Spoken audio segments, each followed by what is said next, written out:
तो अक्सर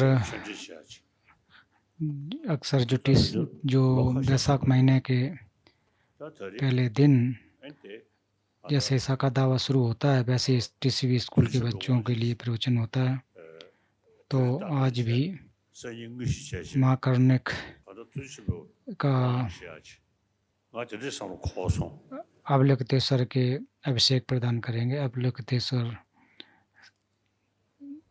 सहस्त्र भुजा वाले अवलोकितेश्वर का अभिषेक प्रदान होगा।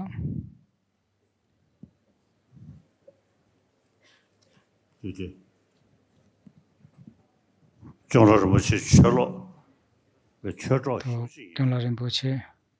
क्योंला रिम्पोछे जो निर्माण प्राप्त हो गए वो मेरे अच्छे मित्र थे, अच्छे धर्म मित्र थे। उनका देहावसान हो चुका है।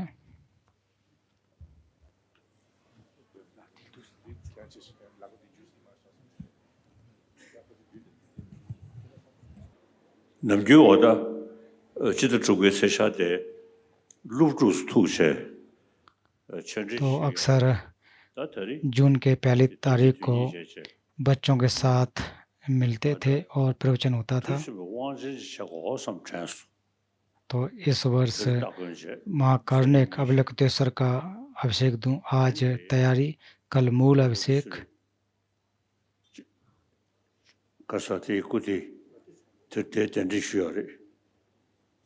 तो वाती संघो की प्रतिमा यहाँ पर स्थापित की गई है।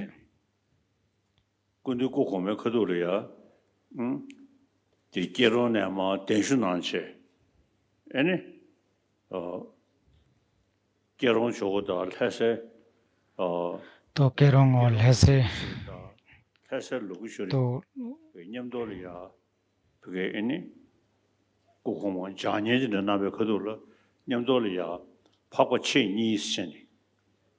तो उस समय दो आर्य ऐसी एक मान्यता थी। तो मैं जब से शरणार्थी के रूप में आया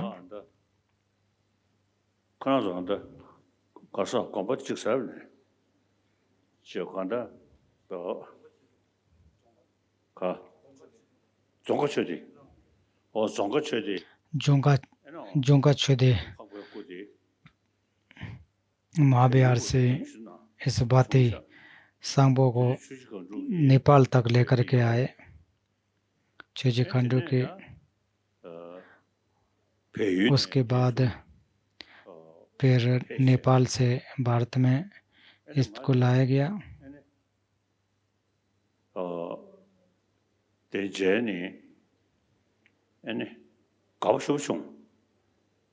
तो मैं इसके दर्शन पा करके बहुत ही प्रसन्न हुआ।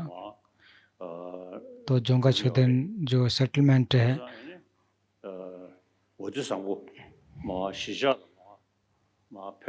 तो जो सेटलमेंट में जाएगा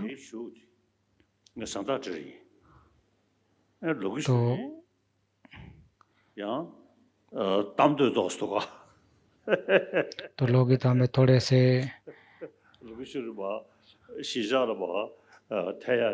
तो लोग तो जो सेटलमेंट तो सेटलमेंट में जाने तो उन्होंने मुझसे कहा कि मैं आपके साथ यहाँ रहूँगा तो होदी संगपो जो के हैं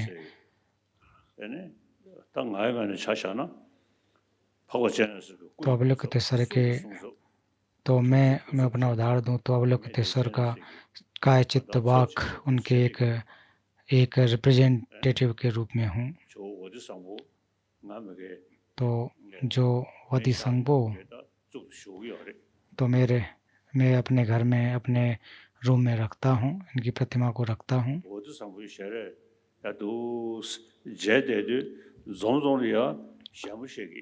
तो जब उनके चेहरे को देखता हूँ तो वदी संगबो से ऐसा लगता है कि उनके चेहरे से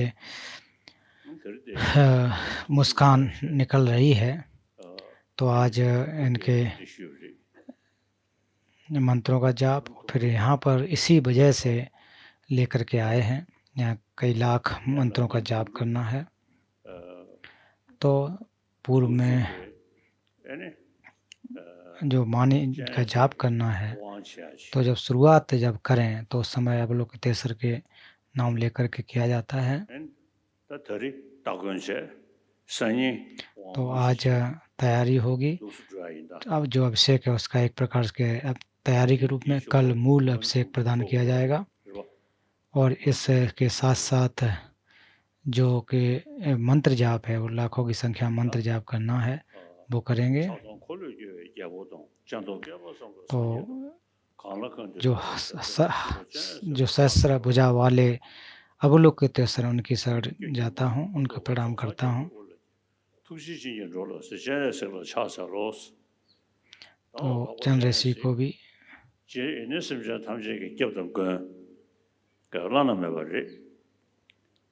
तो अवलोकितेश्वर जो हैं कि एक प्रकार से श्रेष्ठ शरण के स्थान है तिब्बत के शरण के स्थान है और अब तिब्बत के अवलोकितेश्वर को मानते हुए तो पूर्व में जब राजा के समय से धर्म राजा के समय से ही अवलोकितेश्वर का विशेष संबंध रहा है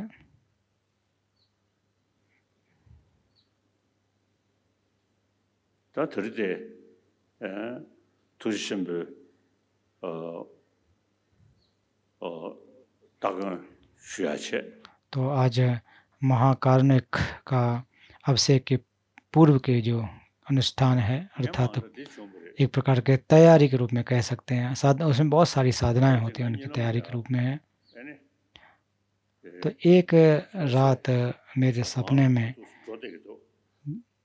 तो लहसा के जो मठ महाविहार उसमें मैं जा रहा था ये सपने की बात है तो वहाँ भगवान रांगजोंग गांधी की जैसे ही उनके द्वार पर पहुंचा तो उनके चेहरे से उनकी आंखों से आंसू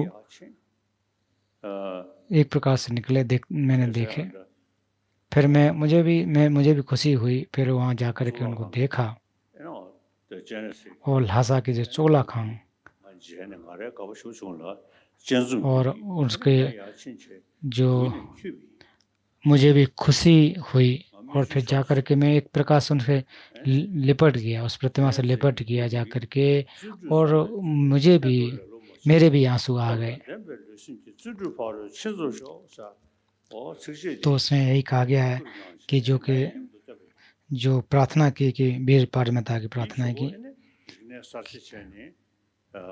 फिर उसके बाद जो वहाँ पर एक परिवर्तन जो आया एक प्रकार से चांदनी के द्वारा जो क्रांति जैसी की गई वहाँ पर उसके बाद वहाँ वो प्रतिमा को तोड़ दिया गया तो रांगजोंग गांधी की जो मूर्ति जो थी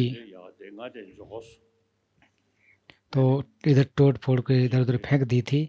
तो उसकी प्रतिमा या जो सिर था वो मेरे पास आया। तो इसको यहाँ चुगला खांग में लगाया गया है, ऊपरी भाग यहाँ पर लगाया गया है।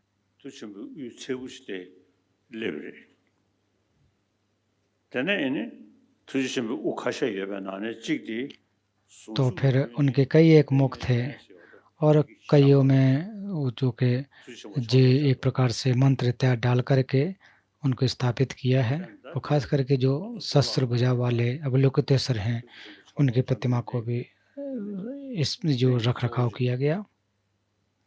तो यहाँ पर देखा जाए इस महाविहार के भी अवलोकितेश्वर के एक मूल आधार के रूप में है इनकी प्रतिमा। तो लोगों ने पूछे तो वहाँ पर लोगों ने पूछे कि जो प्रतिमा है उसकी स्थापना की, अर्थात गुरु रिम्पोछे की स्थापना की। तो बाद में तो तोड़ दिया गया, नष्ट कर दिया गया, क्योंकि हमारे तिब्बत के साथ इनका एक विशेष संबंध रहा है। तो इसीलिए यहाँ पर इस चोगला खांग में भी गुरु रिम्पोछे की प्रतिमा की स्थापना की है। तो आज अवलोकितेश्वर शस्त्र भुजा वाले अवलोकितेश्वर के अभिषेक के जो तैयारी है या फिर पूर्व की ये अनुष्ठान उसको आज यहाँ किया जाएगा। तो आजकल आज इंटरनेट के माध्यम से अलग अलग लोग जहाँ पर भी हैं वो सुन रहे होंगे। और फिर मैंने एक प्रकार से पता किया कि तिब्बत में और चीन में रहने वाले जो बौद्ध अनुयायी हैं वो अवलोकितेश्वर के अभिषेक जो हैं उसको प्राप्त कर पाएंगे क्या, इंटरनेट के माध्यम के उनको ये अभिषेक प्राप्त हो जाएंगे कि नहीं। तो मैं कहता हूँ बिल्कुल होगा, क्योंकि आपकी जो श्रद्धा है, जो विश्वास है, इस वजह से आप जहाँ भी हों तो आप अभिषेक को प्राप्त कर सकते हैं।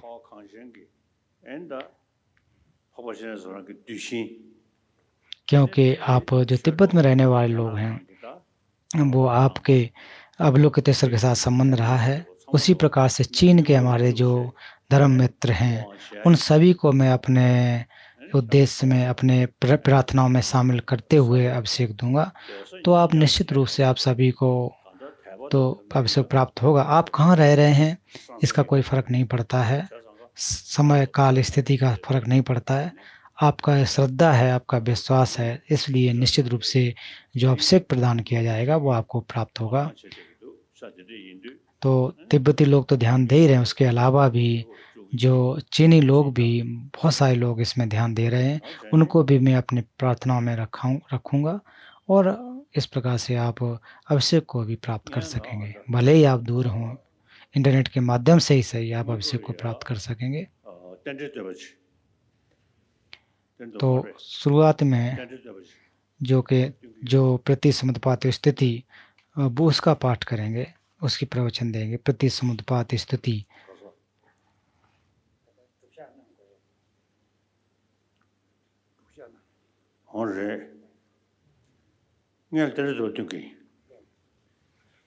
पूर्व में प्रतिसमुत्पात स्थिति को स्तुति पाठ करूंगा।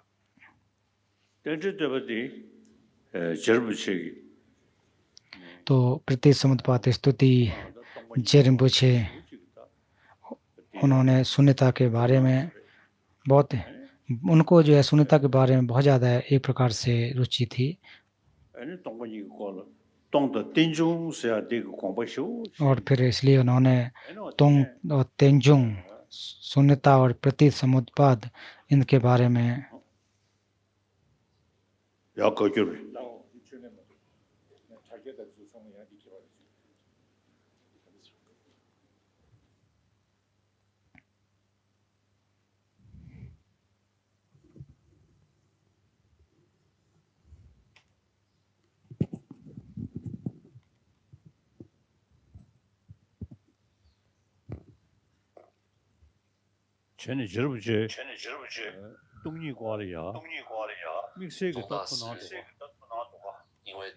तो जहाँ तक अवलोकितेश्वर को देखा जाए तो वो शून्यता के प्रति बहुत ही ध्यान देते थे।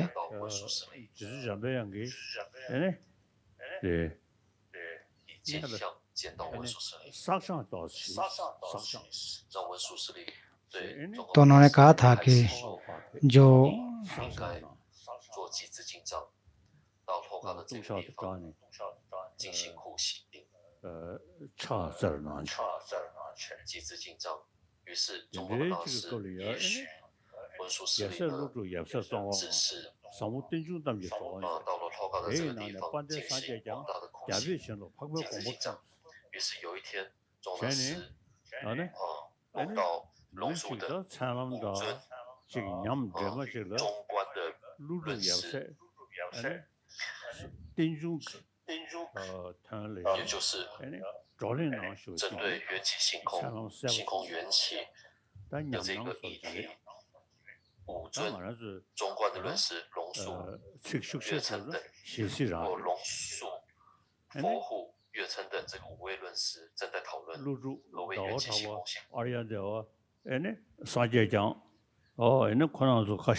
और फिर उन्होंने शून्यता के ऊपर एक अभ्यास किया, एक प्रकार से शास्त्रार्थ किया।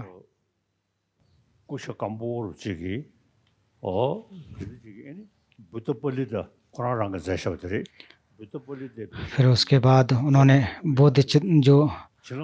बोधिपालिता है वो भी उन्होंने रचना की, और शुरुआत में एक प्रकार से आशीर्वाद के रूप में,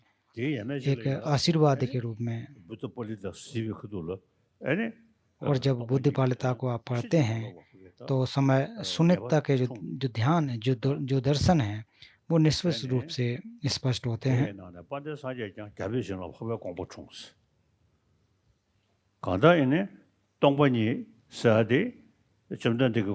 तो शून्यता के बारे में अगर बात करें तो जो प्रथम धम्मचक्र प्रतीत समुद्रवाद से ही इसकी व्याख्या की है, लेकिन फिर भी जो जहाँ तक अर्थ की जो बृहद व्याख्या है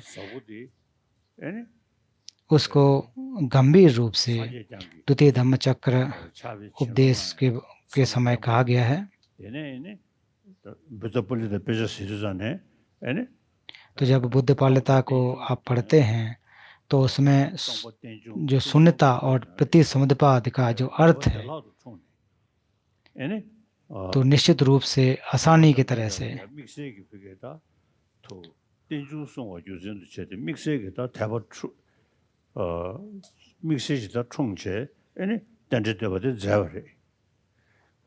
तो उन्होंने इसके प्रति बहुत ज़्यादा एक रुचि दिखाते हुए प्रतीत समुद्रवाद की स्तुति की रचना की। तो इस प्रकार से देखा जाए तो उनका जो ग्रंथ एक बहुत ही एक आशीर्वाद के रूप में एक, तो मैंने इसका जो प्रवचन लिंग rinpoche से भी प्राप्त किया, उसके अलावा कई गुरुओं से भी इसको मैंने प्राप्त किया है। ज्ञान नीमा उनसे भी प्रतीत समुद्रवाद की स्थिति को प्राप्त किया है।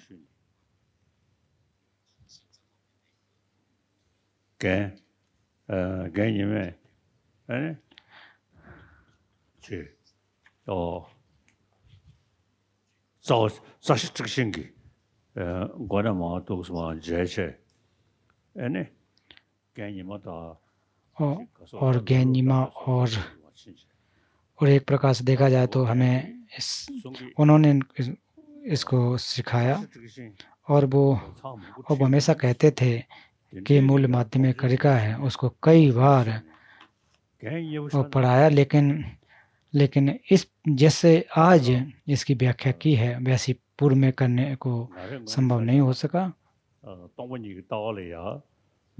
तो मैं अगर अपनी बात कहूँ तो शून्यता के जो दर्शन है, जो ज्ञान है, वो बहुत ही गंभीर है। जैसे कि माध्यमिक अवतरण में भी कहा जाता है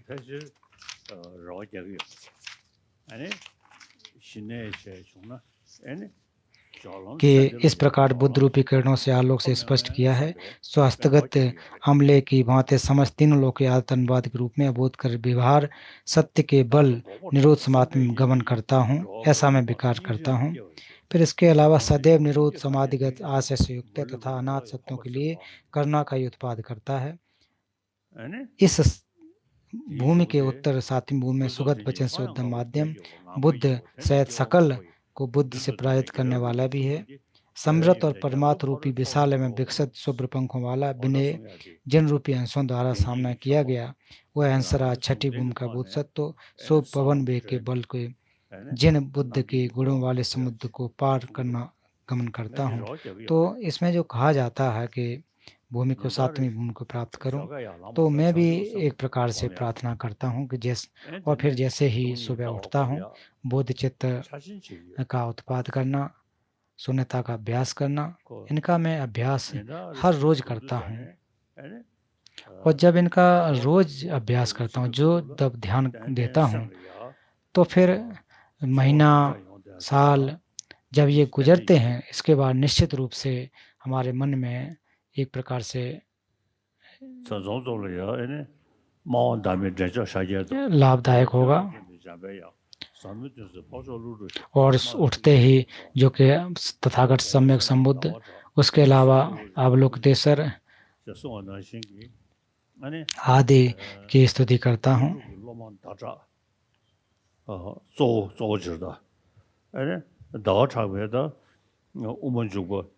फिर तो आचार्य चंद्र कीर्ति और उनके शिष्य के द्वारा जो रचनाएं उनको निरंतर उनको मैं पढ़ता हूँ। और चंद्र कीर्ति के अगर देखें तो उमा, तो मैं भी जब उनके जो शिष्य होते थे वो शिष्य जब बैठते होंगे तो शायद मैं भी उनके शिष्यों की लाइन में कहीं शामिल होऊंगा, ऐसा मेरा विचार रहता है। तो मैं भी शून्यता के बारे में निश्चित रूप से हर रोज बहुत ज़्यादा चिंतन करता हूँ, विचार करता हूँ कि और फिर जितने भी धर्म हैं वो स्वभाव से सिद्ध नहीं हैं, नाम मात्र से आरोपित हैं। तो जैसे कि जो शत्रु हैं और जो मित्र हैं वो केवल हमारे ज़्यादातर हमारे मन के द्वारा बनाया गया है। जैसे कि जब क्वांटम फिजिक्स के अनुसार देखें तो उसमें भी कहा जाता है जिसको हम शत्रु कहते हैं वो भी स्वतंत्र सत्ता से सिद्ध हो, ऐसा नहीं है। तो क्वांटम फिजिक्स के अनुसार भी कि कोई भी चीज़ें जो हम देख रहे हैं वो स्वभाव से सिद्ध नहीं है। और फिर उसी प्रकार से हमारे जो शत्रु हैं या मित्र हैं वो सारे के सारे हमारे मन के द्वारा आरोपित होते हैं। हमने मन में बना के रखे हुए हैं कि ये हमारे। और फिर बुद्धचर्या अवतार में भी कहा जाता है कि अगर आप स्वयं का सुख चाहते हैं तो दूसरों को ध्यान में, जब तक दूसरों को ध्यान को नहीं रखेंगे तब वो संभव नहीं होगा।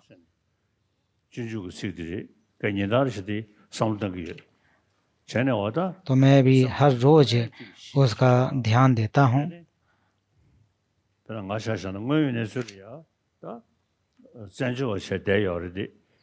तो उदाहरण के रूप में मैं एक शरणार्थी के रूप में हूँ, और जब इनके बारे में जब चिंतन करता हूँ, और मेरा भी जो तिब्बती लोग हैं मेरे प्रति बहुत ज़्यादा एक प्रकार से श्रद्धा रखते हैं, श्रद्धा भाव रखते हैं, और जो श्रद्धा जो भी रख रहा है वो निश्चित रूप से उसको लाभ एक प्रकार से उसके साथ भी मेरे भी उसी प्रकार से हैं, संबंध हैं। तो जब मैं यहाँ शरणार्थी के रूप में आया था तो पंडित नेहरू ने कहा था कि आप यहाँ धर्मशाला में रहें।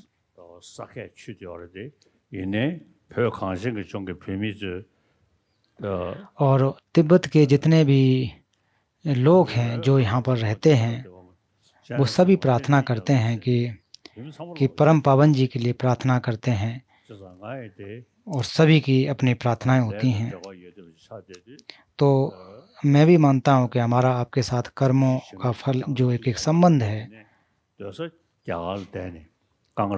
तो मैं भी भारत में रह रहा हूँ, भारत के कांगड़ा जिले में रह रहा हूँ, लेकिन फिर भी हमारे मन में तीनों लोगों के जो जीवधारी हैं उन सभी के लिए प्रार्थनाएं हैं। और मैं हर रोज लोगों को अपने मन में रखता हूँ।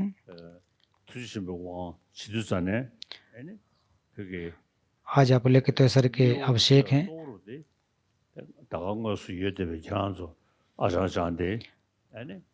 तो आप भी मेरी प्रार्थनाओं में हैं, और तिब्बत में जितने लोग वो हैं वो भी हमारी प्रार्थनाओं में हैं, क्योंकि तिब्बत के सभी लोग हमारे प्रति बहुत श्रद्धा रखते हैं। तो निश्चित रूप से मेरी भी आपके प्रति सबके एक प्रकार से हमारी प्रार्थना में शामिल हैं। और चीनी लोग भी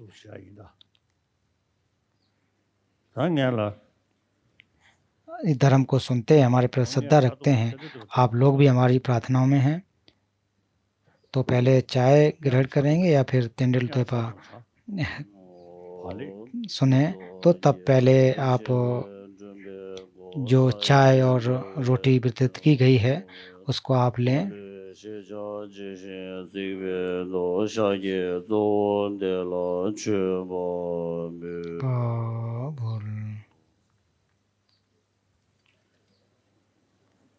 किया जा सकता है। आज से प्रार्थना प्रारंभ होंगी। तो इससे पूर्व में जो इंटेन शिगिरमा, तो मैंने भी इसके जो एक प्रवचन है मैंने भी प्राप्त किए थे। सभी गुरुओं को आधार, दयाल और परिपूर्ण शुद्ध गुरु हैं। उनकी सभी सही भक्त की मार्ग का मूल है। इसे स्पष्ट रूप से देखकर और कठिन प्रयास करते हुए कृपया मुझे उन पर बड़े सम्मान के साथ भरोसे करने का आशीर्वाद दें।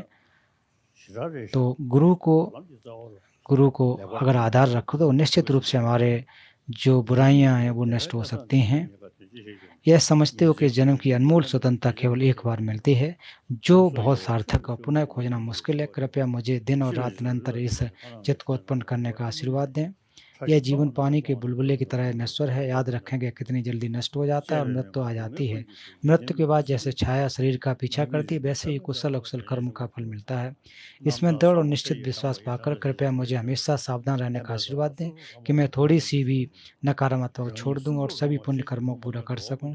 सांसारिक सुखों की खोज इस सभी दुखों का द्वार है। वे अनिश्चित हैं और इन पर भरोसा नहीं किया जा सकता है। इन कमियों को पहचानना कृपया मुझे मुक्ति आनंद की प्रबल कामना उत्पन्न के आशीर्वाद दें।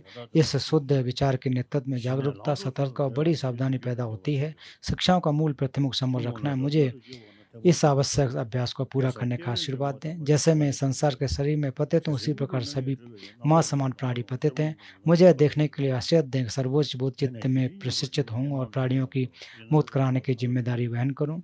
भले ही मैं केवल बोध चित्त विकसित कर लूँ, मगर 3 प्रकार की नैतिकता अभ्यास किए बिना मुझे ज्ञान प्राप्त नहीं होगा।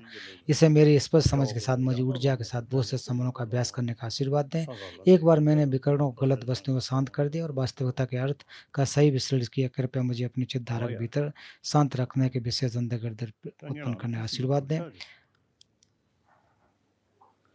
आदि सामान्य मार्ग में प्रशिक्षित द्वारा पात्र बनकर कृपया मुझे भाग्यशाली लोगों के पवित्र प्रवेश द्वार सर्वोच्च वज्र वाहन में प्रवेश करने का आशीर्वाद दें।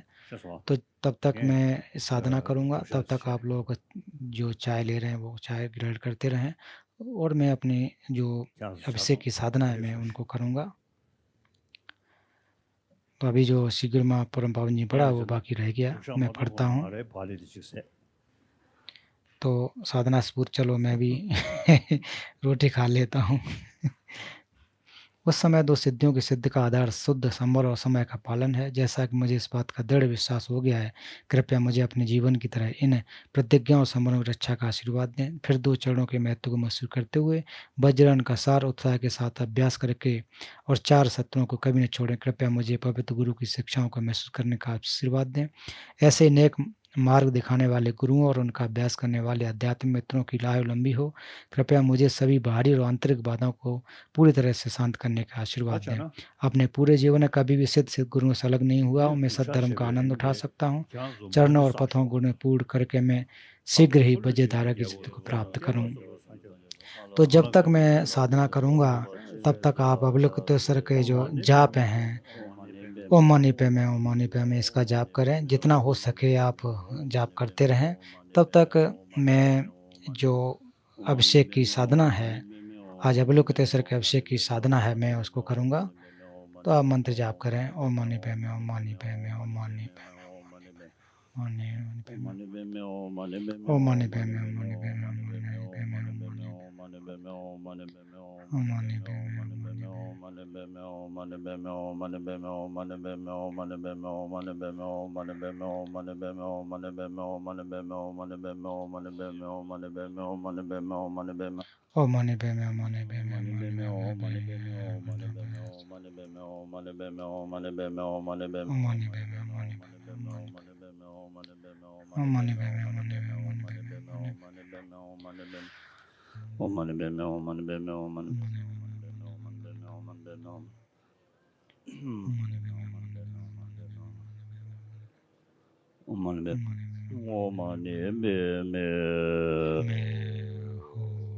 Donc,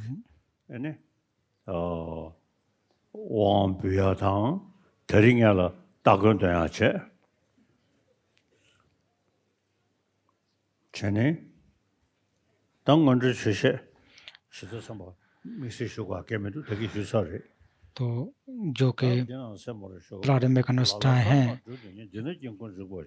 Sonam Debe Television, Shanji, Jitan Potter, then you have several months of Savoy, Tabamont of Savoy, London, Yangon, Senator Devon Debes, Santa Devon, Jobola, Jitan Potter, Jitan Potter, Jitan Devon.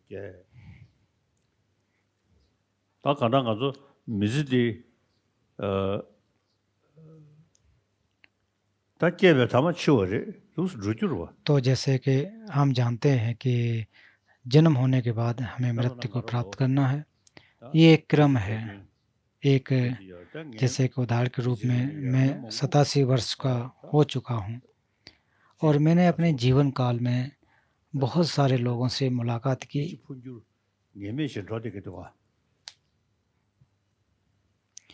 और जो हमारे जीवन के क्षण हैं वो निश्चित रूप से चलते रहते हैं, गुजरते रहते हैं।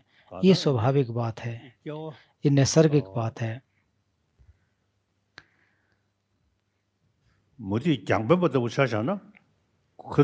अगर मान लीजिए चार्वक के हिसाब से अगर कहें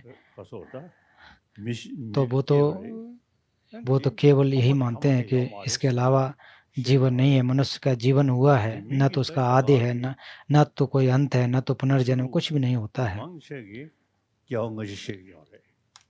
लेकिन भारत के अन्य जो भी धर्म हैं वे पर और पूर्व जन्म की बात करते हैं और जीवन का आदि नहीं मानते हैं और फिर निर्वाण को प्राप्त करने को प्राप्त किया जा सकता है। और अगर संस्कृत परंपरा को देखें, नालंदा परंपरा को देखें तो फिर जीवन दर जीवन की बात करते हैं और अंत में बुद्धत्व की प्राप्ति करने की बात करते हैं, अर्थात बुद्धत्व प्राप्त किया जा सकता है, निर्वाण को प्राप्त किया जा सकता है।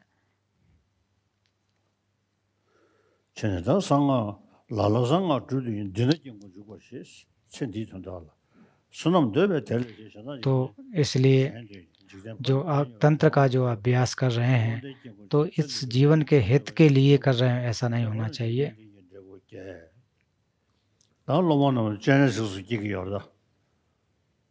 तो अब इसके बाद अब जो शिष्य हैं वो अवलोकितेश्वर के रूप में कबलित के स्थान पर उत्पन्न होते हैं।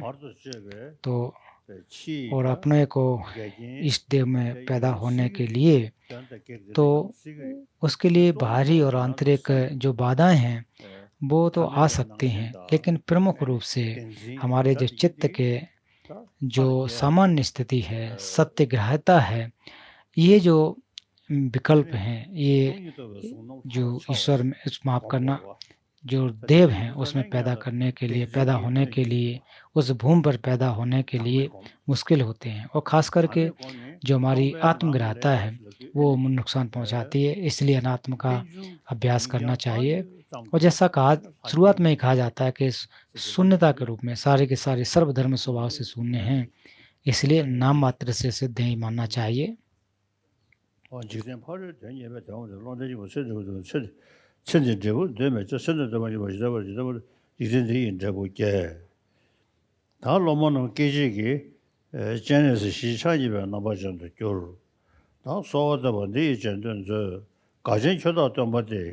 Gachen kula tomba de lomba tukan zubulso janju suna kumpulda gomba tula damju suna dala sula danju sula chula sula janju sula kepsuna dala sula tarba dala gombo dala ke soul the souls.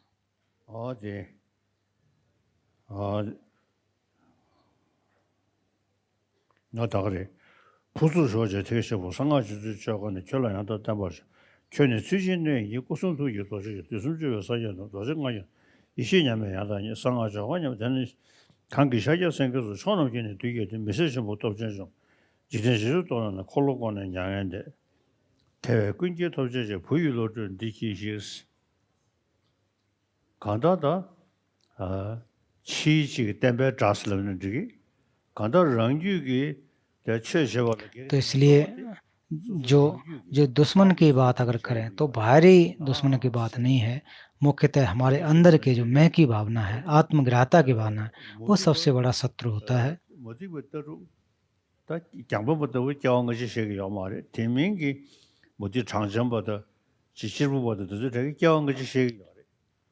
तो इसके अलावा पूर्व जन्म की बात करें तो जैसे जैन धर्म में बौद्ध धर्म वो भी इसकी बात करते हैं। वो कहते हैं कि ये जो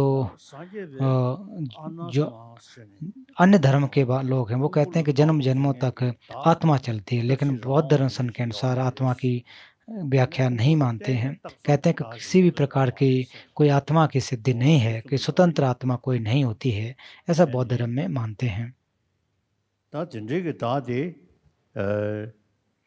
और इस प्रकार की स्वतंत्र आत्मा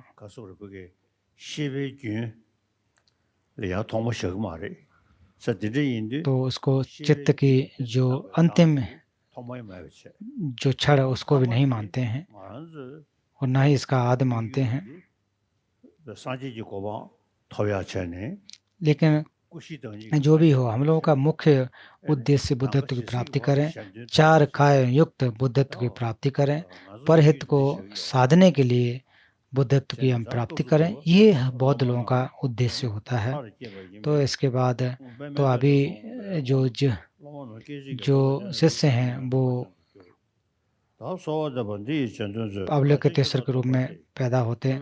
गाशन के लोग तुम बात है janju suna choten bala cha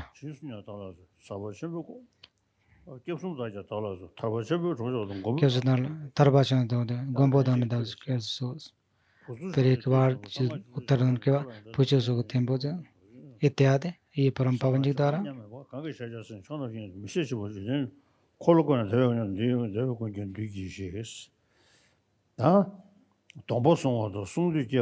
इसके बाद जो आपसे एक प्रकार से संवर को प्राप्त करना,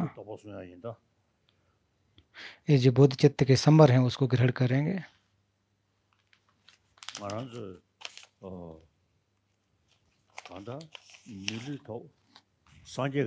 तो हम लोगों ने मनुष्य जीवन को प्राप्त किया। मनुष्य जीवन को प्राप्त करने के बाद बुद्धत्व के बुद्ध दर्शन को सीखा, उनके क्षेत्र में हम पैदा हुए। तो जैसे कि अब बोधचर्या अवतार में भी कहा जाता है कि जब तक आकाश स्थित रहेगा और आकाश के समान जीवधारी रहेंगे तब तक मैं भी रह करके उनका हित करूंगा।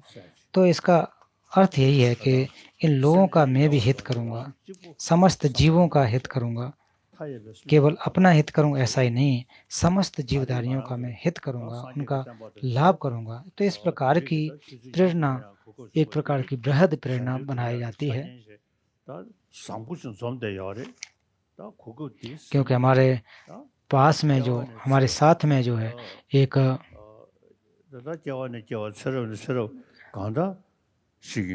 व्यवस्था है, वो हमारे अंदर जो क्षमता है, एक अवसर है, हमको प्राप्त हुआ है। और जैसा कि कहा कि जब तक आकाश स्थित है, आकाश के समान मैं भी रह करके जीवधारियों को हित करूंगा। तो ये और फिर कहा जाता है कि जब तक आप दूसरों के सुखों को, दूसरों के दुखों को अपने सुखों के रूप में नहीं समझेंगे, तब तक आप सुख की प्राप्ति नहीं कर सकते हैं।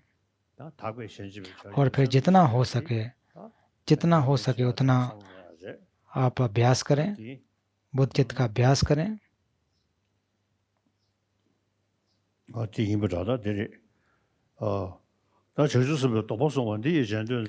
फिर इसके बाद फिर जो मैं कहूँ वो कहें। तो आप लोग जब दीक्षा लेते हैं, जब संवर लेते हैं तो उस समय घुटने के ऊपर बैठा जाता है। तो यहाँ जो प्रांगण में बैठे हुए हैं आप लोग घुटनों पर बैठें। और जिनके घुटने ठीक नहीं हैं वो कोई बात नहीं, कि मान लीजिए मेरे घुटने की तरह आप लोगों के भी अगर घुटनों में दर्द हो तो आप जब बैठे वैसे ही बैठे रहें। तो हमें मनुष्य जीवन को प्राप्त हुआ और भगवान बुद्ध के दर्शन के क्षेत्र में, भगवान बुद्ध के समय में हम पैदा हुए। और भगवान बुद्ध का जो दर्शन है वो एक तर्क युक्त है, एक कार्य युक्त है, ऐसा आप माने। हालांकि दूसरों धर्मों को देखें तो वो भी सही है, लेकिन दूसरे धर्मों में कहा जाता है कि ईश्वर ने बनाया हुआ है, लेकिन बौद्ध धर्म में ऐसा नहीं है, आपके कर्मों के आधार पर है। और चार्वाक में भी कहा जाता है कि पूर्व जन्म परिजन इत्यादि नहीं होता है। लेकिन हम लोग बौद्ध चित्त को मानने वाले हैं और पूर्व जन्म परिजनों को ही मानने वाले हैं। और देखते हैं कि आज के समय में बहुत सारे लोग हैं जो कि पूर्वजनों को भी बातें कहते हैं, उनको याद रहता है। तो जो आत्मा जो है वो ज्यादातर जो चित्त की संतति को मानते हैं।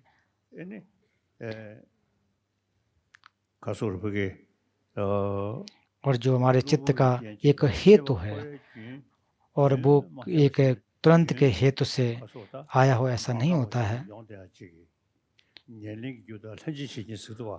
और उसमें दोनों तरह से एक मूल हेतु और एक सहयोगी हेतु, इन दोनों के सहयोग के माध्यम से चित्त की संतति रहती है। और अभी तक जो चित्त की संतति आई हुई है वो निरंतरता से आई है। ऐसा नहीं है कि तुरंत एक उत्पन्न हुआ और नष्ट हो गया, ऐसा संभव नहीं होता है। वो हमारी जो चित्त की संतति है वो निरंतर बनी रहती है। और ये तो अगर हम निश्चित अगर चित्त को अगर मानते हैं तो अगर चित्त को मानते हैं तो उसमें परिवर्तन होता है, क्योंकि चित्त भी हमारे हेतुओं पर, प्रत्ययों पर आधारित होता है। और जब हेतुओं की बात करें तो उसमें भी जो हमारे मूल हेतु हैं और जो अनुकूल जो उसके हेतु हैं उसके आधार पर चलते हैं। और इसके आधार पर हम सिद्ध भी कर सकते हैं कि पूर्व के चित्त हैं उसके आधार पर हम आगे के चित्त भी चलते रहते हैं, संतत रहती है। और हम लोग पूर्व से लेकर के अनादिकाल से ही हम लोग कर्मों के अधीन होकर के बार बार जन्म लेते हैं। तो इसलिए प्रश्न उठता है क्या हम कर्मों को नष्ट कर सकते हैं? कि हाँ, निश्चित अकुशल कर्मों को हम नष्ट कर सकते हैं। और अनुभव रूप के, जैसे मैं अपने अनुभव से कहूँ तो जो सत्यग्राहता है, मिथ्या विकल्प है, वो बहुत ज़्यादा मजबूत होती है, उसको काटा जा सकता है, नष्ट किया जा सकता है। तो भगवान बुद्ध जो हमारे एक जो शरणगमन के स्थान है, बुद्ध हमारे मूल एक प्रकार शरण हैं। फिर हमारे जो संघ हैं वो एक प्रकार से सहयोग करने वाले के रूप में होते हैं। ये हमारी मदद करें, आप ऐसा कहें। तो आप कहें कि मैं तीन रत्नों शरण में जाता हूँ, सभी पापों की देशना करता हूँ, जगत के पुण्य का अनुमोदन करता हूँ और बुद्ध की बोधें मन में धारण करता हूँ। मैं बोध पर प्राप्त पर्यंत धर्म और संघ की शरण में जाता हूँ। स्वार्थ और परार्थ संबोध को प्रसिद्ध करने के लिए बोध चित्त को उत्पन्न करता हूँ। उत्तम बोध चित्त को उत्पन्न करके मैं सभी सत्यों का आमंत्रित करता हूँ और जगत हित के लिए बुद्धत्व को प्राप्त कर सकूं। इसके लिए मैं उत्तम मनोरथ बोधचारिका की चर्या करता हूँ। तो ये जो कहा गया कि मैं सभी सत्यों का हित करूंगा, ये बहुत बड़ी बात है। चाहे कोई भी जीवधारी हो, मैं उसमें कोई भी अंतर नहीं करूंगा। तो ये इस प्रकार से हम विचार बनाते हैं। दूसरी बार भी कहें, मैं तीनों रत्नों की शरण में जाता हूँ, सभी पापों की देशना करता हूँ, जगत के पुण्य का अनुमोदन करता हूँ और बुद्ध की बोध को मन में धारण करता हूँ। मैं बोध प्राप्ति पर्यंत बुद्ध धर्म और संघ की उत्तम शरण में जाता हूँ। स्वार्थ और परार्थ संबंध को सिद्ध करने के लिए बोध चित्त को स्वचित्त में उत्पन्न करता हूँ। उत्तम बोध चित्त को उत्पन्न करके मैं सभी सत्यों को आमंत्रित करता हूँ और जगत हित के लिए बुद्धत्व को प्राप्त कर सकूं। इसके लिए मैं उत्तम मनोरथ बोधचारिका की चर्या करता हूँ। तो अपने आप हो या दूसरे में हो, बोधिचित्त जो है सभी के हित के लिए होता है, और अगर बोधिचित्त आपके अंदर है तो आपको खुशी मिलेगी, आपके दोस्तों को खुशी मिलेगी, आपके इस जीवन को खुशी मिलेगी, आने वाले जीवन को मिलेगी। तो इस प्रकार के बोधिचित्त के अभ्यास से, चित्त के होने से बहुत ही लाभ होगा। तो इससे स्वयं और दूसरे दोनों का हित होगा। तो बोधि स्वयं का हित चाहते हैं, दूसरों का हित चाहते हैं, तो बोधिचित्त के अभ्यास से दूसरा कुछ नहीं है।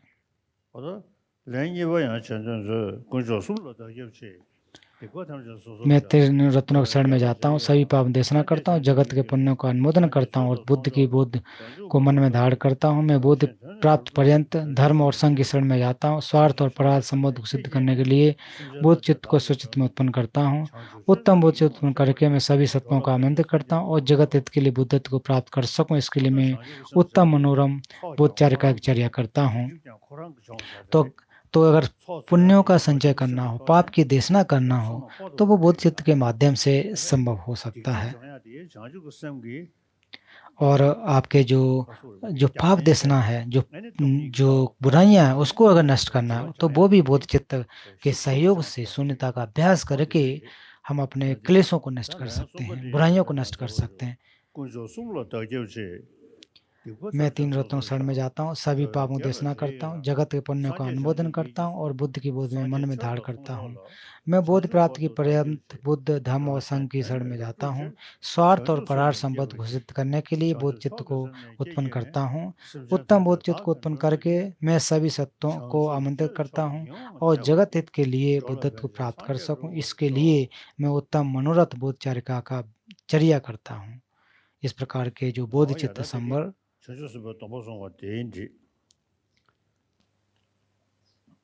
ये संबर आपको प्राप्त हुए। इसके बाद आशीर्वाद के रूप में, तो आशीर्वाद के रूप में आपको आशीर्वाद प्राप्त हो।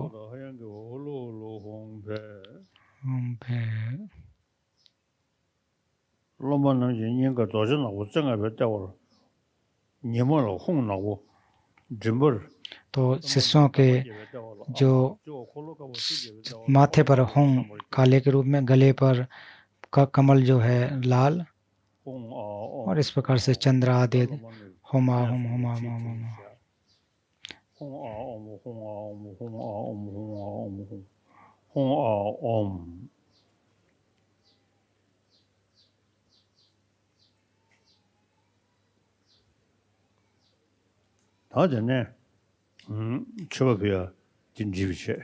इसके बाद छुपा फुल्य,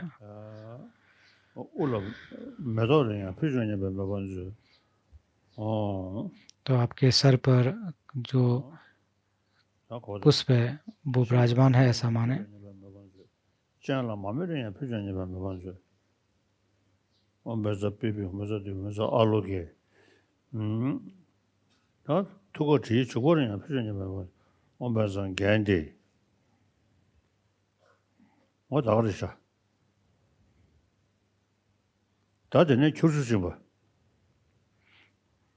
इसके बाद खुर्ची सो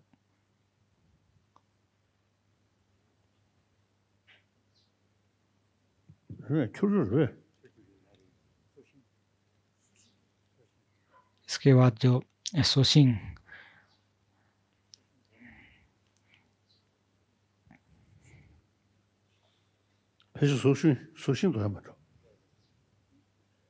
एक अनुष्ठान है कि सोर्सिंग कि एक नीम के एक क्या कहा जाए कि उसको दिशा को देखने के लिए कि किस कुल में पैदा हुए हैं वो डाले जाते हैं, और फिर साथ साथ जो जल वितरण कर रहे हैं वो अपने काय वाक और चित्त को शुद्ध करने के लिए ये दिए जाते हैं।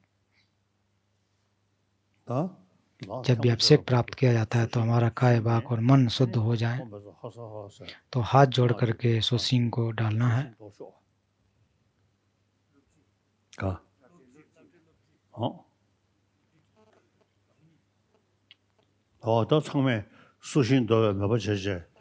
तो आप सभी लोग कहें कि मैं भी इसको कर रहा हूँ। ओम वज्र हासा, आप भी कहें कि मैं भी इसको लकड़ी को डाल रहा हूँ।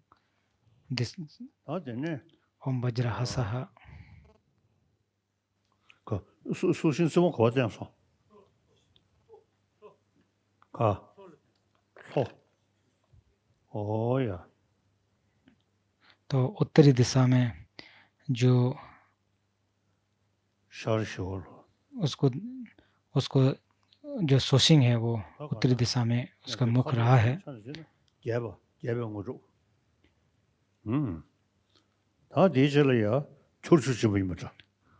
फिर इसके बाद जल को ग्रहण करना, तो वो जो सो वितरित किया जा रहा है कि काय वाक और चित्त को शुद्ध करने के लिए, तो उसे भम से उत्पन्न हुआ।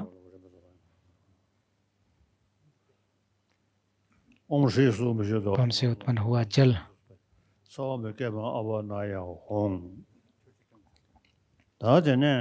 ओम रे विशुद्ध धर्म सर्व पावनी अच्छा सुखा सर्व विकावाना अपाना आहम। इसके बाद कुशा हुनले जुंगवे कुशा होम अच्छा से उत्पन्न। तो इससे स्वप्न को देखा जाता है। तो जो बड़ा जो कुश की है वो आपके बेड पे रखना है, छोटा वाला गर्दन के पास तकिए के नीचे। तो स्वप्न को देखना है कि आपके स्वप्न किस प्रकार से उत्पन्न हुए। तो स्वप्न में झगड़े भी दिखाई दे सकते हैं कि किसी के साथ आप झगड़ा कर रहे हैं।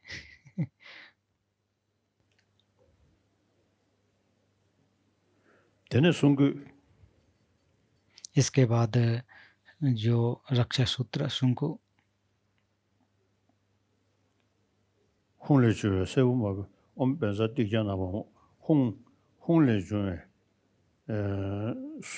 होम से जो रक्षा सूत्र लाल जो रंग के हैं वो प्राप्त हुए।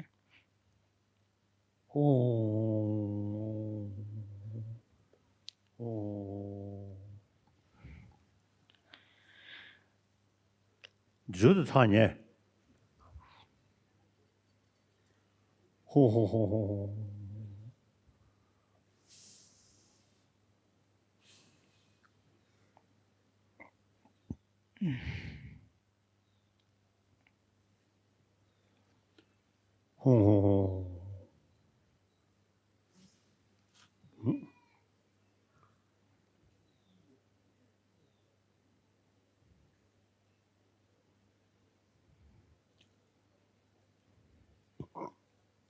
홍래 주에 세우고 그거 진지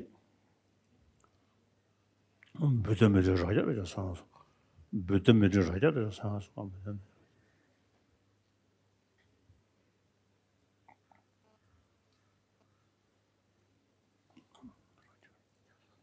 so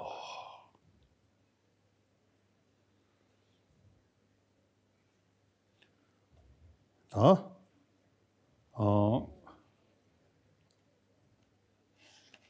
조제 버사들이셔 इसके बाद टोबा के बाद उत्साह उत्पन्न करना।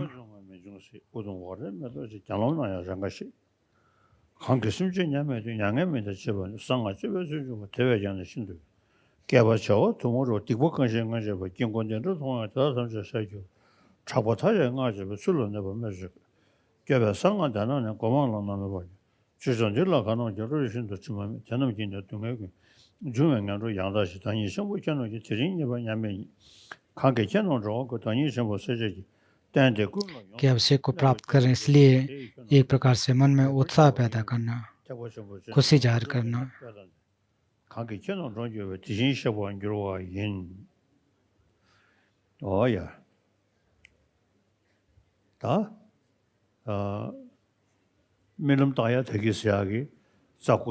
तो जैसा कि कहा कि स्वप्न को देखना है तो अपने बड़े कुश को पीठ के नीचे और छोटे को तकिया के नीचे रखना है कि अपने गुरु के आप एक गुरु लोग हैं उनको याद करते हुए मंत्रों का जाप करते रहें।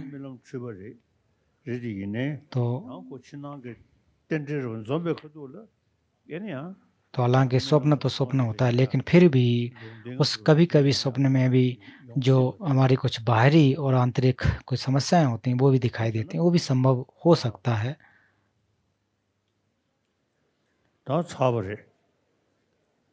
तो आज जो तागुन जो है वो समाप्त होता है, अर्थात जो पहले दिन का अभिषेक की तैयारी है वो समाप्त होती है। इसके बाद जो मूल ग्रंथ है उसका पाठ करूँगा, उसको इसका यहाँ उपदेश प्रारंभ करूँगा। नमो गुरु मजो गोगाया नमो गुरु मंजू गोसाई, जिसको देखकर उपदेश देने वाले का अधिगम और देशनानुत्तर होते हैं, उस प्रति समझ जानकर उपदेश देने वाले तथा की वंदना करता हूँ। जगत की जितनी विपत्तियां उनकी मूल अविद्या है, जिसको देखने से उसका निवारण हो जाता है, इसको प्रतिसमुत्पाद कहा जाता है। तो सभी बच्चों को भी जो यहाँ प्रवचन सुनने आए हैं, सभी के पास पुस्तक उपलब्ध है। परम पावा जी पूछ रहे हैं जो पुस्तक है वो आपको प्राप्त हुई कि नहीं, तो सभी कह रहे हैं कि सभी को प्राप्त हुई है। मैं पढ़ रहा हूँ साथ साथ, उसको भी आप देखते जाएं।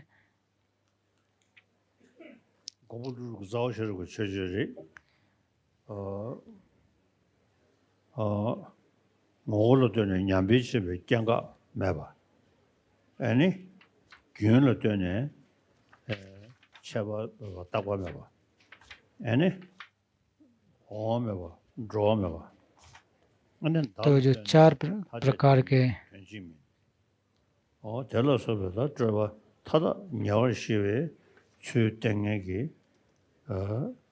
तो इस प्रकार के जो तथागत बुद्ध हैं, उन तथागत बुद्ध को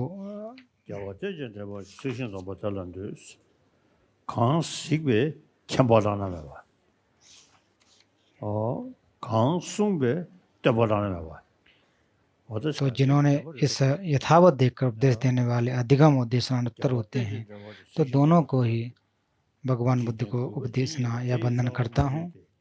जगत की जितनी विपत्ति उनका मूल अविद्या है, क्योंकि जो भी बुराइयां हैं वो हमारी आसक्ति की वजह से, द्वेष की वजह से आते हैं, मैं और मैं की भावना की वजह से उत्पन्न होते हैं। और जब मैं किसी को पसंद नहीं करते हैं तो ये मेरा शत्रु है, ऐसे हमारे मन में विचार होते हैं। और ये मेरा मित्र है, तो उसमें भी उसको एक आसक्ति पैदा करके उसके प्रति बहुत ज़्यादा आसक्ति भावना कर लेते हैं, तब भी एक प्रकार से लगाव पैदा करने से क्लेश उत्पन्न होते हैं, अविद्या के रूप में होते हैं।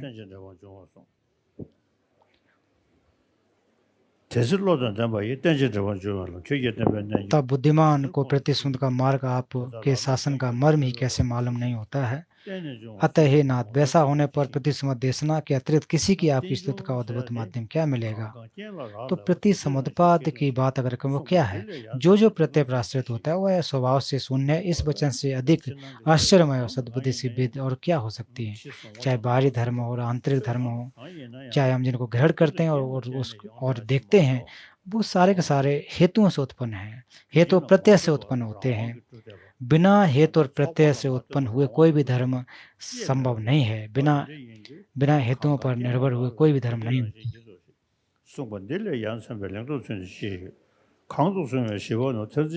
जिस रूप में ग्रहण करने से बाल जनों का अंतर्ग्रह रूपी बंधन दृढ़ होता, वही प्रतिसमुत्पाद पढ़ने के समस्त जालों का छेदने का उपाय हो जाता है। तो कभी कभी मैं जो इसके बारे में जो सोचता हूँ कि जिस रूप में प्रतिसम ग्रहण करने बाल जन, तो बाल जन का जहाँ कहा जाता तो मैं की भावना जो किए रहते हैं। फिर आगे कहते हैं कि अंतर्ग्रह रूपी बंधन दृढ़ होता है, वह प्रतिशुद्धानि प्रपंचों के समस्त जालों को छेदने का उपाय हो जाता है। तो इससे यही होता है कि जितने भी हैं हमारा जो चित्त है वो सर्वज्ञता को प्राप्त करने के लिए जाता है।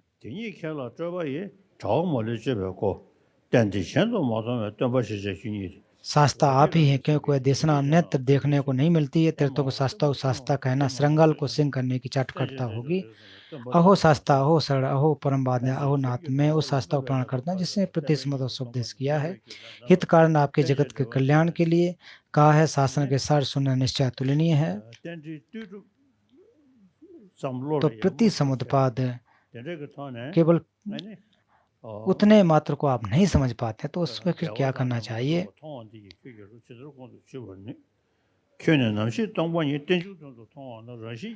आपका शून्यता को प्रतिस्मृत के अर्थ में देखें तो स्वतः शून्यता एवं क्रियाकर्ता की उत्पत्ति भी अवरुद्ध सिद्ध होगी। तो जहाँ दूसरे को लाभ देना, हित देना, होटल तो ये सारे के सारे चीज़ें आश्रित होती हैं। चाहे हाथ पहुँचानी हो, लाभ पहुँचाना हो, तो उसके भी बहुत सारे कारण और वजह होती हैं। तो उसके बहुत सारे वजह होते हैं, परिवर्तन देखने को मिलते हैं। और बहुत सारे परिवर्तन, तो परिवर्तन होने की वजह भी एक शून्यता को परिलक्षित करते हैं, ऐसा माना जाता है। और उससे विपरीत देखने पर शून्य में क्रिया की अयोग्यता होगी और क्रियावान शून्यता का अभाव होकर विषय प्राप्त पतन होगा।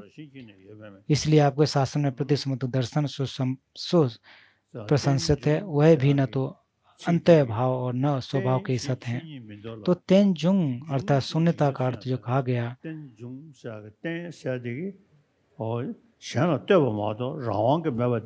तो तेन का अर्थ होता है कि दूसरे पर आधारित है, स्वतंत्र उत्पन्न नहीं है। और जुंग अर्थात तिब्बती में का जुंग जो शब्द है, वो उत्पाद होना, बहुत सारे हेतुओं के साथ साथ परिवर्तन होना।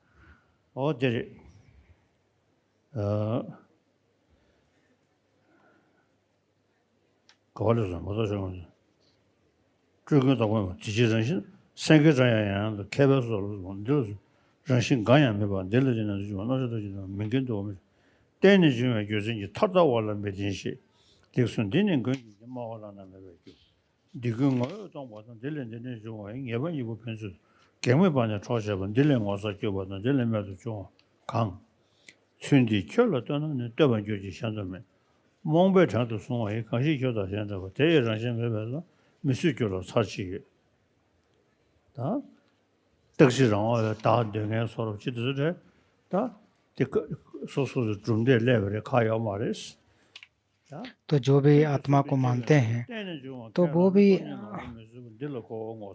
आपके प्रिय वचन को प्रतिशत स्वीकार कर शून्यता का स्वर न सह पाने वालों को देखकर मैं चौंका आचार में पड़ गया हूँ। तो दुदेपास और जो स्वतांत्रिक हैं और अन्य, वो भी प्रति समुद्वाद को मानते हैं, लेकिन फिर भी जो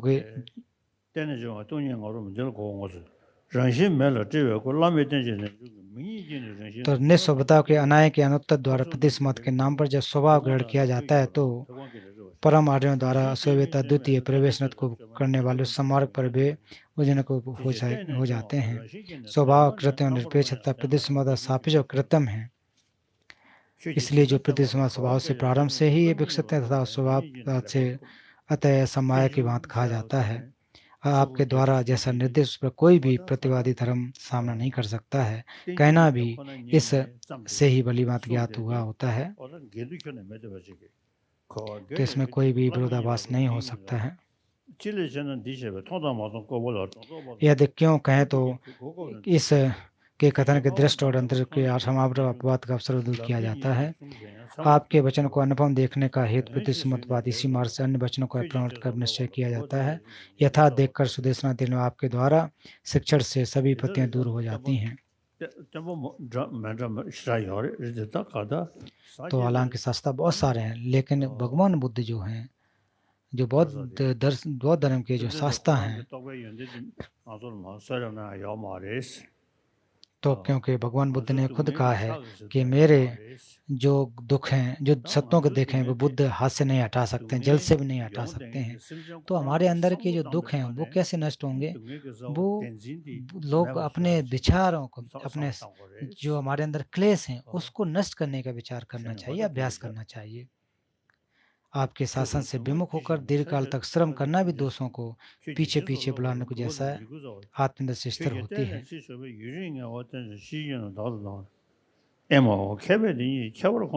अहो, जब विद्वानों के इस दोनों का अंतर ज्ञात हो जाएगा, तब इससे अंतर हृदय से आपका आदर क्यों नहीं करेंगे?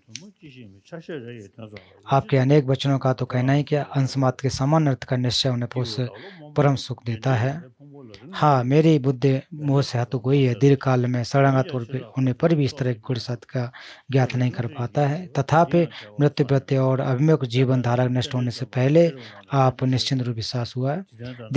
देशनाओं में प्रतिस्पर्धा देशना और प्रज्ञाओं में प्रतिस्पर्धा ज्ञान दोनों लोगों में जिन्हें श्रेष्ठ हैं आप ही भले प्रकार जानते हैं। आपकी जितनी देशनाएं भी प्रतिस्पर्धा के स्थान से प्रकट होती हैं वे भी निर्माण के लिए हैं। अहो आपका शासन जिनके श्रवण पथ में जाए वो सब शांत हो जाएगा। तो आपके शासन ग्रहण करने में किसको रुचि नहीं होगी। समस्त परमादियों का प्रभाव हो जाता है। वह पुरुषों को दो अर्थ दिलाता था। इस न्याय में मेरी रुचि बढ़ गई है। तो ये क्योंकि ये इतना ज़्यादा न्याय पर आधारित है इसलिए मेरा इसके प्रति भी रुचि बढ़ी हुई है।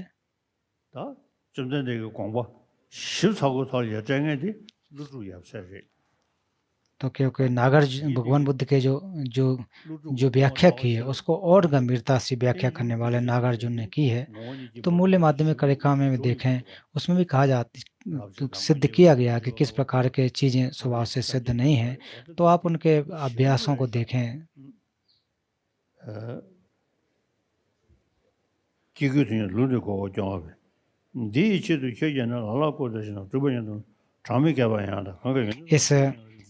इसके लिए आपने कभी भी शरीर और कई प्राण परिबंधों संबंध समूह को अलग करने पर बार बार त्याग किया है।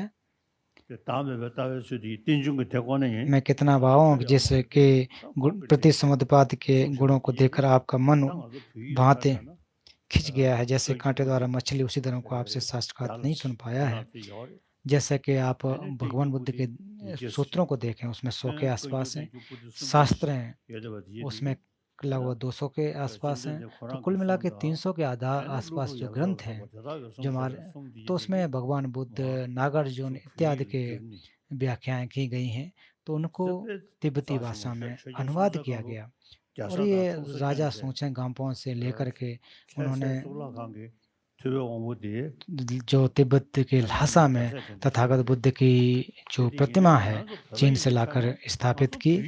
तो हम लोग तिब्बती लोग होने के नाते हम लोगों को चीनी भाषा की जरूरत है, ऐसा राजा ने कहा। हमें चीनी भाषा की जरूरत नहीं है, इसलिए उन्होंने तिब्बती भाषा के जो लिपि है उसका निर्माण कराया। तो उनके समय आचार्य संतरक्षित को भी तिब्बत बुलाया। तो उन्होंने भी कहा कि आपकी अपनी भाषा है इसलिए आपको नए भाषा सीखने की जरूरत नहीं है, आपको तिब्बती भाषा में अनुवाद कर लेना चाहिए। तो अनुवाद का कार्य हुआ। तो मैं अक्सर कहता हूँ कि आचार्य कमलशील जो कि संतरक्षित के शिष्य थे, तो जब वो तिब्बत गए तो उन्होंने कहा कि आपको अपनी मूल भाषा इसलिए उसका अनुवाद करें। तो फिर आचार्य कमलशील ने भी तिब्बत में जाकर के, तो उस समय चीन के बहुत सारे ध्यान करने वाले लोग वहाँ थे, भिक्षु लोग थे। तो उस समय राजा ठिसो देशन वो वहाँ पर बैठे और एक तरफ चीनी जो ध्यान करने वाले जो भिक्षु थे वो बैठे, एक तरफ कमलशील। फिर वो वहाँ पर शास्त्रार्थ हुआ, दोनों के मध्य में शास्त्रार्थ हुआ। तो जो चीनी जो विद्वान थे वो केवल ध्यान के बारे में बात कर रहे थे और इसके अलावा कुछ नहीं कर पा रहे थे। और कमल से जो माध्यम दर्शन के थे, प्रमाण को जानते थे, ध्यान को जानते थे। तो जब वो शास्त्रार्थ उनके साथ किए तो फिर उस समय चीनी जो विद्वान थे वो हार गए, शास्त्रार्थ में हार गए थे, ऐसा इतिहास में जिक्र है।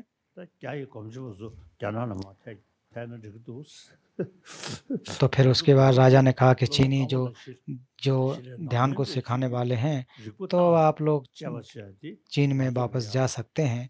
हमें भारतीय जो ज्ञान है, शास्त्रार्थ है, जो ध्यान है, जो अध्ययन है, दोनों की आवश्यकता है। इसलिए हमें तिब्बत से, जो भारत से जो धर्म है उसकी आवश्यकता है। इसलिए चीनी विद्वानों को एक तरह से गुड बाय किया, विदा किया। क्योंकि हमारे अपने सूत्र और शास्त्र,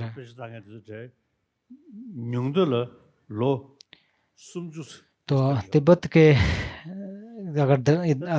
अगर उसको देखें, जब अध्ययन को देखें तो समय 30 वर्षों तक, 25-30 वर्षों तक अध्ययन करते थे। लेकिन तो आज भारत में आने के बाद जिस प्रकार से तिब्बत में अध्ययन होता था उस प्रकार से नहीं है। और जब जब ज्ञान के बारे में भी बात करें तो तिब्बती लोगों के साथ में जब शास्त्रार्थ होता तो उनका ज्ञान बहुत ही गंभीर है। उनके सामने अन्य उतना शास्त्रार्थ नहीं कर पाते हैं, इतना डिबेट भी नहीं कर पाते हैं। मैं उदाहरण के रूप में मैं भी अपने 6-7 वर्ष के उम्र से ये ग्रंथों का अध्ययन प्रारंभ किया, लोरिक तगरिक, फिर कई वर्षों तक शास्त्रार्थ किया। तो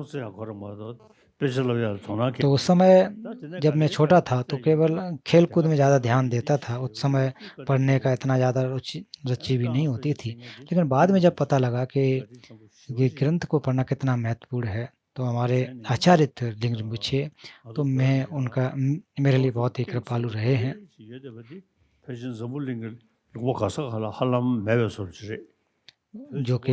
जो गंभीर व्यवस्था है, बौद्ध दर्शन की जो गंभीर व्यवस्था है वो शायद तिब्बत जैसे अन्य देशों में देखने को नहीं मिलती है।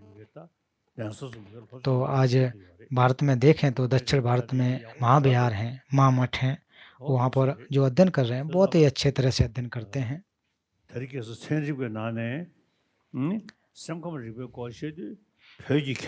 आजकल जो वैज्ञानिक लोग भी जब मनोविज्ञान की बात करते हैं तो वो तिब्बती विद्वान को कोट करते हैं।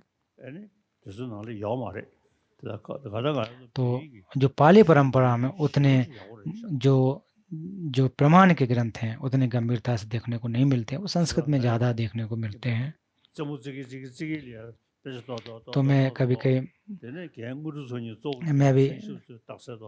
मैं भी जब एक प्रकार से खेलते खेलते भी पढ़ाई भी किया और जो भारत के विद्वान हैं उनके ग्रंथों को भी अध्ययन किया।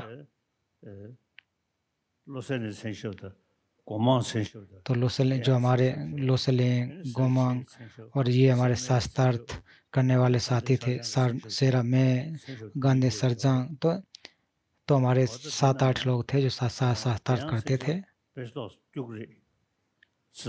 तो वो भी ग्रंथों को वो पाठ करते थे। तो मैं उनको भी एक प्रकार से बेवकूफ बनाता था और कभी कभी मैं भी जीत जाता था, मुझे अच्छा लगता था।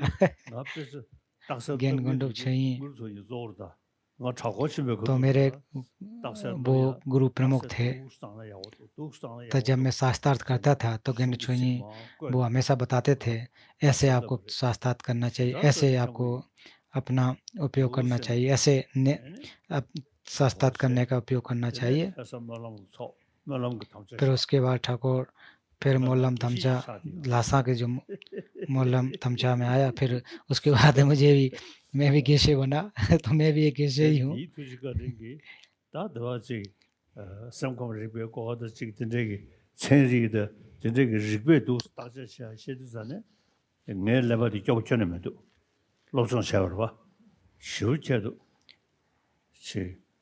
तो इसलिए मेरा जीवन जो है अध्ययन में गुजरा है।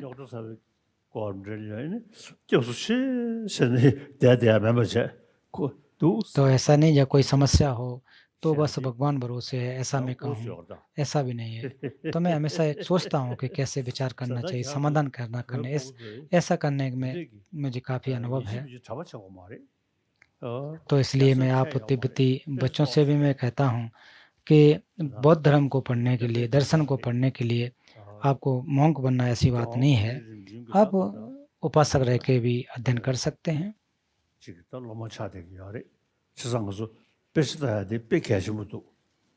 तो इसलिए हम सभी एक गुरु के शिष्य हैं, तो जितना हो सके अध्ययन करें।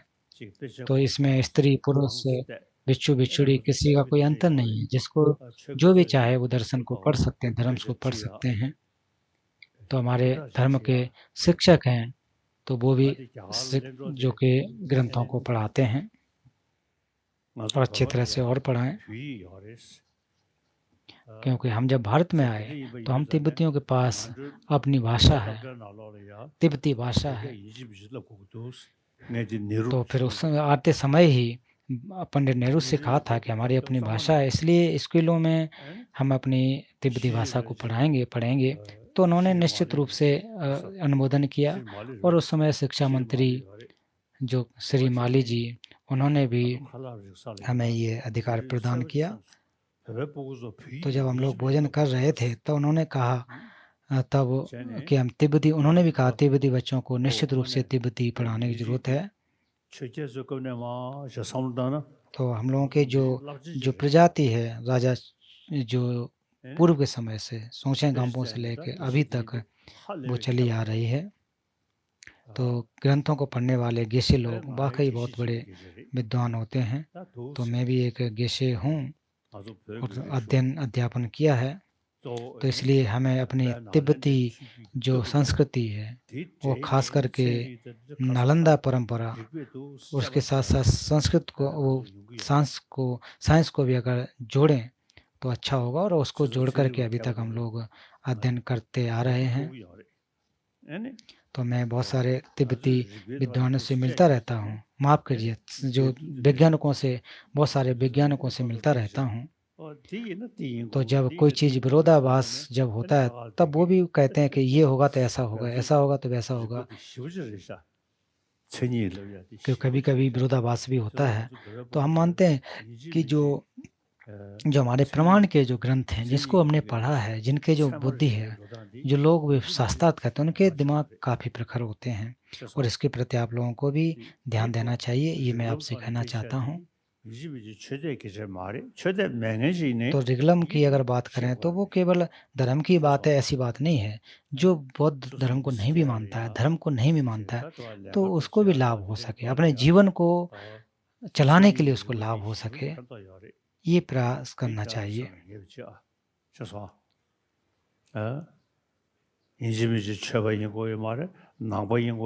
और किस ये प्रमाण को पढ़ने के लिए आपको धार्मिक व्यक्ति बनना हो, बुद्धिस्ट बनना हो, ऐसी कोई बात नहीं है। अगर आप रिगलम को पढ़ाते हैं तो बहुत ही लाभदायक होगा।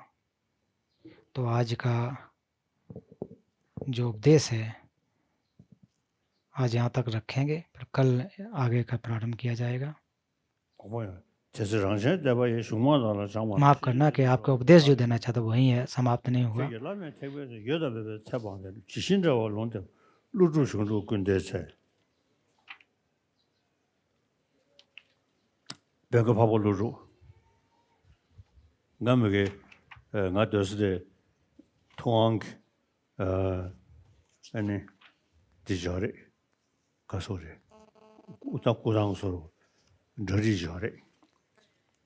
En 디샴데 에네 자베양 고춘지다 루루 고춘지지 마온다면 저저 사이에도 계획으로 그 자베양 섬유주스 파쇼 루루셔 마에 수견선로 소원데스 어디에 नजुतावा मतलब जगह आ रहे। तो मैं हर रोज जो आचार्य नागार्जुन, मंजूश्री, बुद्ध, इन सभी को प्रार्थना करता हूँ।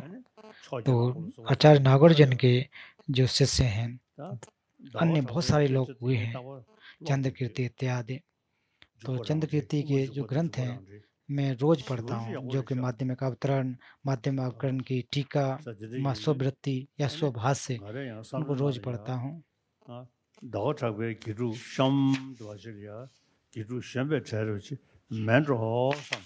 तो मैं हमेशा यही मानता हूँ कि उनके शिष्यों में जो मैं भी एक शिष्य हूँ।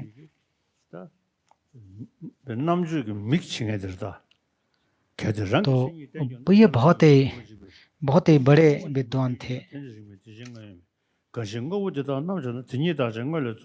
वो कहते हैं कि यदि स्वलक्षण के प्रतीत होगा तो उसके अब सामने भावों का विनाश हो जाएगा। यदि शून्यता भाव विनाश का हेतु हो जाए तब तो ये संग नहीं आता है, भाव सत्य नहीं है, क्योंकि इन भावों की परीक्षा की जाने परमार्थ भावों से व्यवहार में भी विद्यमानता प्राप्त नहीं होती है। तो लोक में व्यवहार सत्य की परीक्षा नहीं की जानी चाहिए। तत्व की अवस्था में जिन युक्त से स्वतः एवं परतः उत्पाद उत्संग नहीं है, उस युक्त से व्यवहार में उत्संग नहीं आता है। तुम्हारा उत्पाद किससे सिद्ध होगा? वस्तुओं की शून्यता प्रतिबिंब आदि सामग्रियों की अपेक्षाएं अप्रसिद्ध नहीं होती हैं, जैसे वहाँ प्रतिबिंब की होती हैं।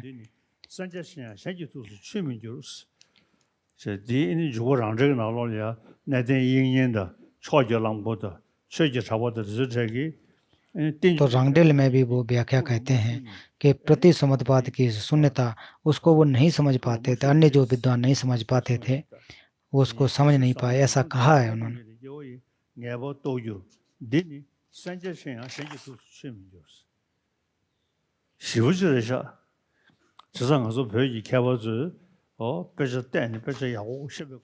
तो इसलिए अगर आप देखें कि तिब्बती जो विद्वान हैं कभी कभी जब अध्ययन करते हैं तो कभी कभी एक प्रकार से घमंड भी आ जाता है, तो घमंड नहीं आना चाहिए। तो इसलिए बोधचर्या अवतार और इनको पढ़ेंगे तो फिर आप विचार जब करेंगे तो आपकी बुराइयां जो हैं, जो अहंकार है, वो नष्ट हो सकता है। तो कितने बड़े विद्वान क्यों न हो, घमंड नहीं आना चाहिए, क्रोध, एक प्रकार से अहंकार नहीं आना चाहिए। तो तिब्बती धर्म की अगर बात करें तो जो मंत्र जाप का करना इत्यादि करते रहे, इतनी बात नहीं है। तो तिब्बती धर्म का अर्थ है कि प्रमाण से जुड़ा हुआ धर्म है, परीक्षणों से किया हुआ धर्म है, ऐसा धर्म के बारे में समझना चाहिए, जानना चाहिए। तो आप जो तिब्बती बच्चे लोग हैं उनको ये जानना चाहिए कि हमने अलग से स्कूल बनाया, स्कूल बनाने का उद्देश्य आप लोगों को सिखाने के लिए रहा है, और आप लोग रिगलम को अगर सोच सीख सकें तो बहुत अच्छा होगा। तो स्कूलों में हम लोगों ने छुगे या अलग अलग टीचर को रखा हुआ है, तो उनसे आप जरूर सीखें।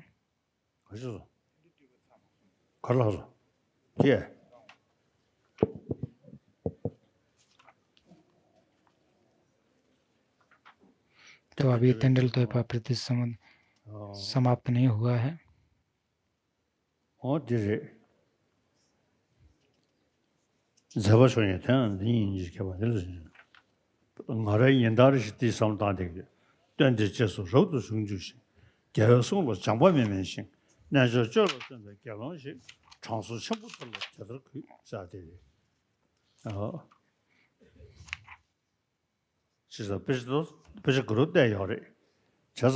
तो मैंने जो है काफी ग्रंथ को पढ़ा है।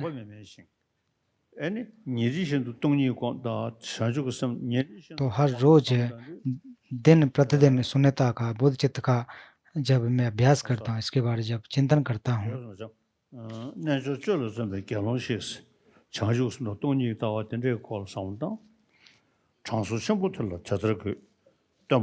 और ठांगसोंचे महामुनि तथागत को सम्मान करते हुए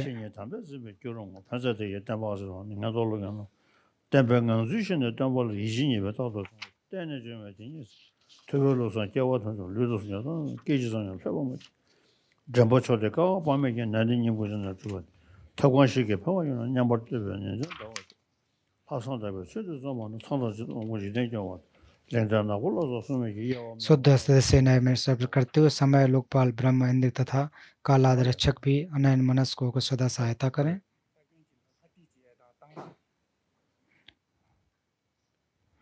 तो इस प्रकार के जो पृथ्वी समुद्रपाद स्तुति है वो यहाँ एक ग्रंथ भी संपन्न होता है। हम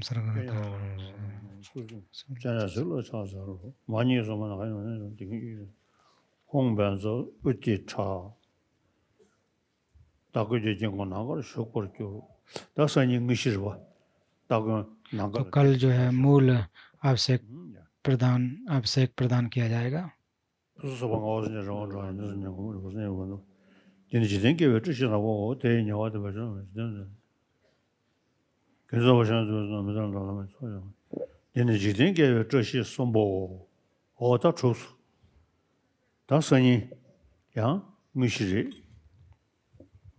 तो कल अभिषेक का मूल प्रारंभ होगा।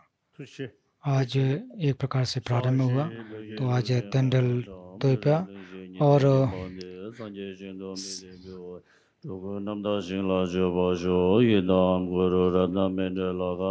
ये समस्त सद्गुणों का आधार ग्रंथ है, इस पर पावन जी संक्षेप में उपदेश दिए। चंद्रे शिवम तेंजन सबे सीधे फर्दू तेंग्यो चंद्रे शिवम की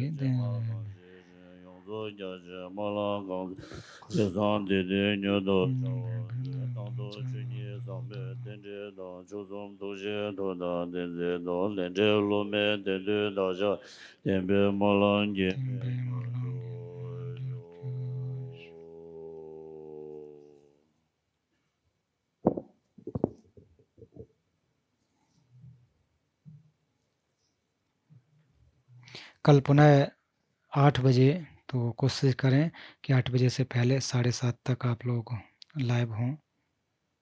परम पावन जी कल भी आज की तरह, जैसे आज 7 बजे पधारे, कल भी जल्दी पधारने की संभावना है, जिससे कि